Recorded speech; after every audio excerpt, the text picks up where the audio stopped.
మా ఇంటి నుంచి బయటకెటైనా ట్రావెల్ జేయాలి, ఆఫీస్‌కెళ్ళాలి అనంటే ఫుల్ హెక్టిక్‌గుంటది. మామూలుగుండదసలు ట్రావెలింగ్.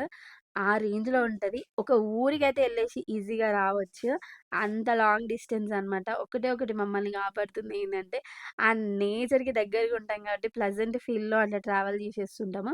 మమ్మీని ఎప్పటినుంచో మెల్లిగా కాకబడదాం అనుకున్నా. బట్ మా మమ్మీ నాకు ఆ ఛాన్సే ఇవ్వలేదు. నువ్వు కాగబట్టే అంత ఆప్షన్ నీకియ్య అనుకుందేమో. నేను నా మనసులో అనుకుంది మా మమ్మీకి ఎట్లా తెలిసిపోయిందో తెలవదు గానీ, బయటికెళ్దామా లంచ్‌కి, షాపింగ్‌కి అని జెప్పేసి మా మమ్మీ నాకు రివర్స్‌లో కౌంటర్ ఇచ్చిందనమాట. సో, మమ్మీ నన్నిట్లా షాపింగ్ తీసుకొనెళ్ళి ఎట్లన్నా లంచ్ చేయించిందనమాట. సో, ఎప్పటినుంచో అనుకుంటున్నా నేను మా మమ్మీతో లంచ్‌కెళ్ళాలి, టైమ్ స్పెండ్ జేయాలి అని జెప్పేసి. ఫైనల్‌గా ఇట్లయితే కుదిరింది.